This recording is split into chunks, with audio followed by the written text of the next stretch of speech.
देखिए फ्रेंड्स, मैं आपको एक और चीज़ इंटरेस्टिंग दिखाता हूँ कि कभी ऐसा नहीं हुआ कि इतनी बर्फ़ पड़ी हो कि जो दूसरी मंजिल है उसकी छत पे इतनी बर्फ़ आ जाए। देखें, ये हमारी खिड़की है और इससे भी ये ढकी हुई है। पहले कभी भी ऐसा नहीं हुआ। खुद अंदाज़ा लगा लें कि इस बार कितनी ज़्यादा बर्फ़ पड़ी है। ये जो आप देख रहे हैं ये आइसिकल्स हैं। मैंने ज़ाती तौर पे गुज़िश्ता 10-11 सालों में इस किस्म की मौसमी कैफ़ियत नहीं देखी जिसमें आइसिकल्स इतने अरसे तक गुज़िश्ता 1 महीने से ये मुझे नज़र आ रहे हैं और बहुत बड़े पैमाने पर यानी इस रीजन में कैम्ब्रिज, वाटरलू और किचन में हर तरफ आपको ये नज़र आएँगे, जो कि ये ज़ाहिर करता है कि इस बार मौसम की शिद्दत बहुत ही सर्द रही है।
चलिए मैं इस शहर के बारे में, वाटरलू रीजन के बारे में आपको साथ-साथ मुख्तसर सी मालूमात भी देता जाता हूँ। अम वाटर रीजन को 1853 1853 में काउंटी का दर्जा दिया गया और यकम जनवरी 1973 में इसको रीजनल म्यूनसिपैलिटी का दर्जा दिया गया, यानी कि वाटरलू रीजन में इसको तब्दील कर दिया गया।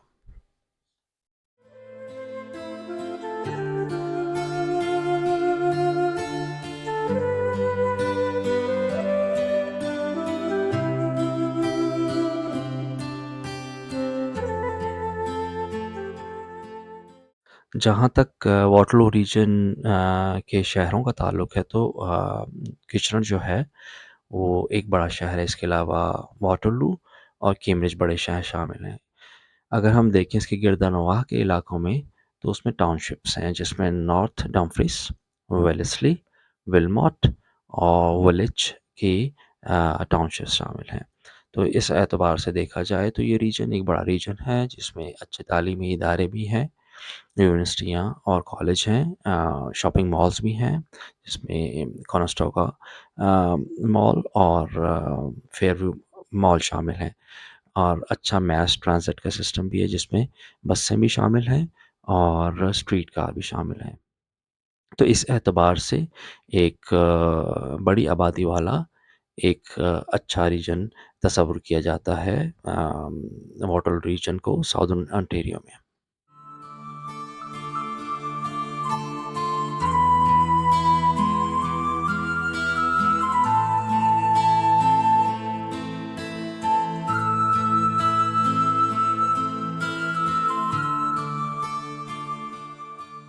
जहाँ तक वाटरलू रीजन की आबादी का ताल्लुक है तो ये एक बड़ा रीजन है और 2024 2024 के आदाद-ओ-शुमार के मुताबिक वाटरलू रीजन की आबादी 7 लाख से तजावुज़ कर चुकी है और एक आदाद-ओ-शुमार के मुताबिक 2050 तक 2050 तक इसकी आबादी 1 मिलियन यानी 10 लाख की हद को पार कर जाएगी।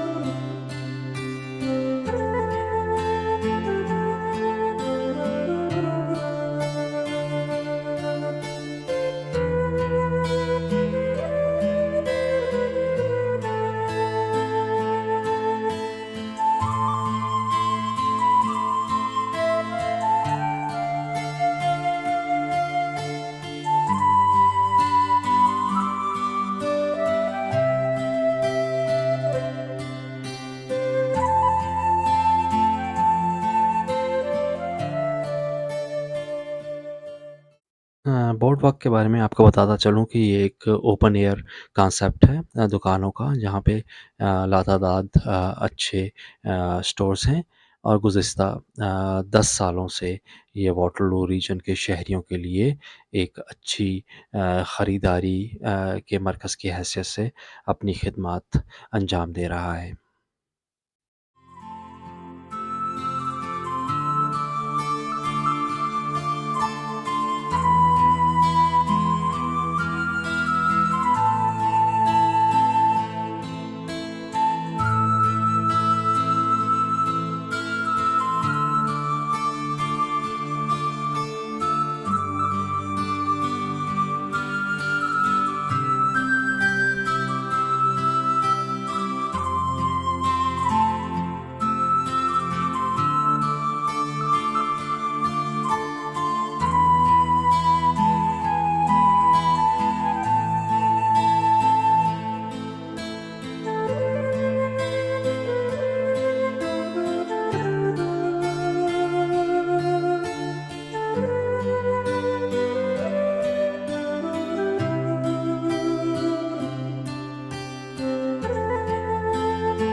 यूनिवर्सिटी ऑफ वाटरलू का जो ओवरऑल रैंकिंग है 2024 में अगर देखी जाए तो दुनिया की बड़ी 150 यूनिवर्सिटियों में इसका शुमार होता है।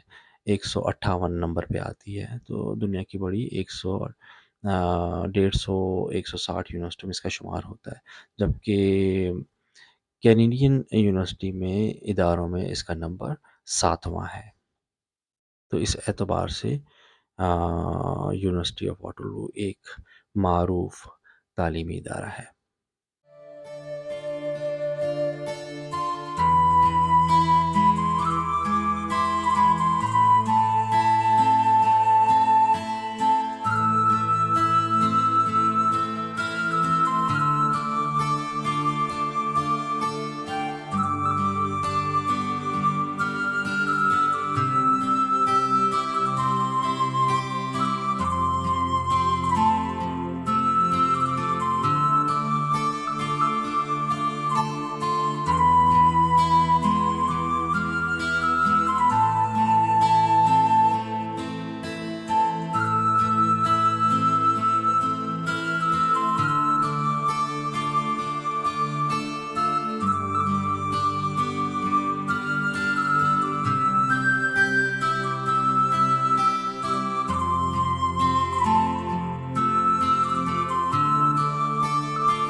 नहीं, वाटरलू रीजन में स्ट्रीट कार या लाइट रेल के बारे में मैं आपको बताता चलूँ कि इसकी इब्तिदा जून 2019 में हुई थी और ये कोनेस्टोगा मॉल को फेयरव्यू मॉल से मिलाता है और ये इस रीजन के जो रहने वाले हैं उनके लिए एक बहुत बड़ी सहूलत है।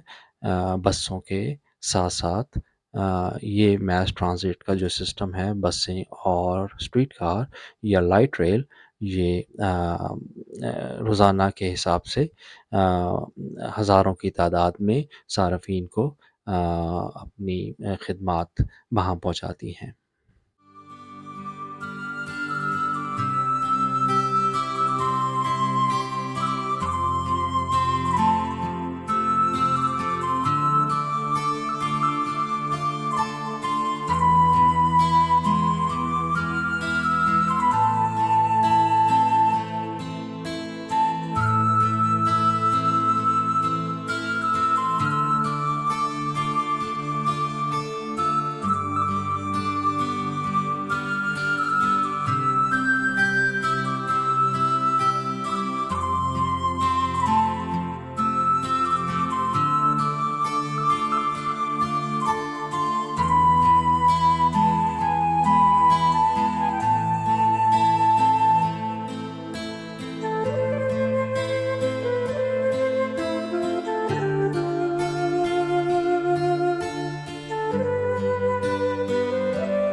2023 के आदाद-ओ-शुमार के मुताबिक विल्फ्रेड लॉरियर यूनिवर्सिटी का जो इंटरनेशनल रैंकिंग है, वो कोई इतनी अच्छी नहीं है। दुनिया की बड़ी 800 यूनिवर्सिटियों में इसका शुमार होता है। जबकि अगर हम कैनेडियन सतह पे देखा जाए, तो कनाडा में इसका नंबर 29वाँ 29th रैंकिंग है 2023 के मुताबिक।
इस बार कमोबेश 30 सेंटीमीटर से ज़्यादा जो बर्फ़ पड़ी है, 30 से 40 सेंटीमीटर, जिसकी वजह से आप देख सकते हैं कि हर तरफ बर्फ़ के ढेर लग चुके हैं और जिनको रिमूव करना भी एक बहुत बड़ा मसला है। लेकिन चूँकि यहाँ पर रीजन में बहुत अच्छी सहूलियात हैं, इसलिए जो मेन शाहराहें हैं, वो तो बहुत जल्दी साफ़ हो जाती हैं।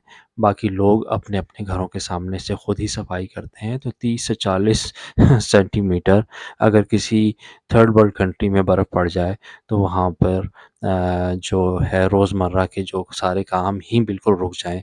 लेकिन यहाँ पे ऐसा नहीं हुआ। हाँ, ये है कि स्कूल बंद हो जाते हैं। स्कूल की जो बस होती है वो फिर बच्चों को पिक नहीं करते, लेकिन ये है कि बाकी काम चलते रहते हैं और वो रुकते नहीं हैं।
यहाँ पे मैं आपको बताता चलूँ कि reason of Waterloo international airport 1930 में खुला था।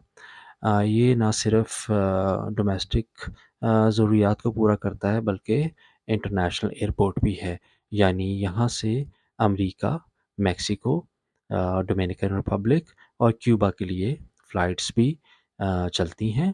इसके अलावा अगर हम लोकल देखें अंदरून कनाडा, तो एडमंटन, वैंकूवर, कैलगरी, हैलिफैक्स वगैरह की शहरों के और इलाकों की यहाँ से परवाज़ होती है।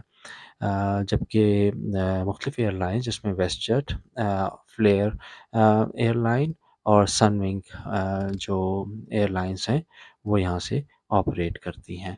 तो उस एतबार से देखा जाए, इस वाटरलू रीजन में और इसके गिर्दोनवा के इलाकों में एक इंटरनेशनल एयरपोर्ट की हैसियत से या रीजनल एयरपोर्ट की हैसियत से ये अपनी खिदमात 1930 से अंजाम दे रहा है।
कोनेस्टोगा पार्कवे के बारे में आपको बताता चलूँ कि इसका नाम किशनर वाटरलू एक्सप्रेसवे भी है, जो कि 3 शाहराहों यानी हाईवे 7, हाईवे 8 और हाईवे 85 पर मुश्तमिल है, जो कि वाटरलू, किशनर और कैम्ब्रिज को आपस में मिलाता है और साथ ही साथ हाईवे 401 जो है उसको भी मिलाता है। इसकी कुल लंबाई कमोबेश 20.7 या 21 किलोमीटर पर मुश्तमिल है और इसकी जो इब्तिदा हुई थी वो 19 सितंबर 1968 19th सितंबर 1968 को हुई थी। तो ये शाहराह जो है कोनेस्टोगा पार्कवे या किशनर वाटरलू एक्सप्रेसवे ट्राई सिटीज़ को और गिरदोनवाको इलाकों में जो टाउनशिप्स हैं उनको मिलाने में एक कलीदी किरदार अदा करती है ये शायरा।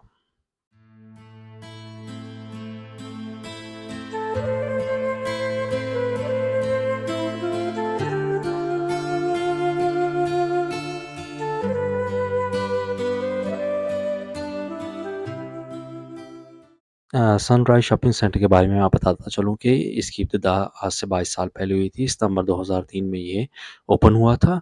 इसमें लातादाद स्टोर्स हैं जिनमें Walmart, Bulk Barn, Dollarama, Home Depot, Canadian Tire, Old Navy और खाने के बहुत से और रेस्टोरेंट्स इसमें शामिल हैं।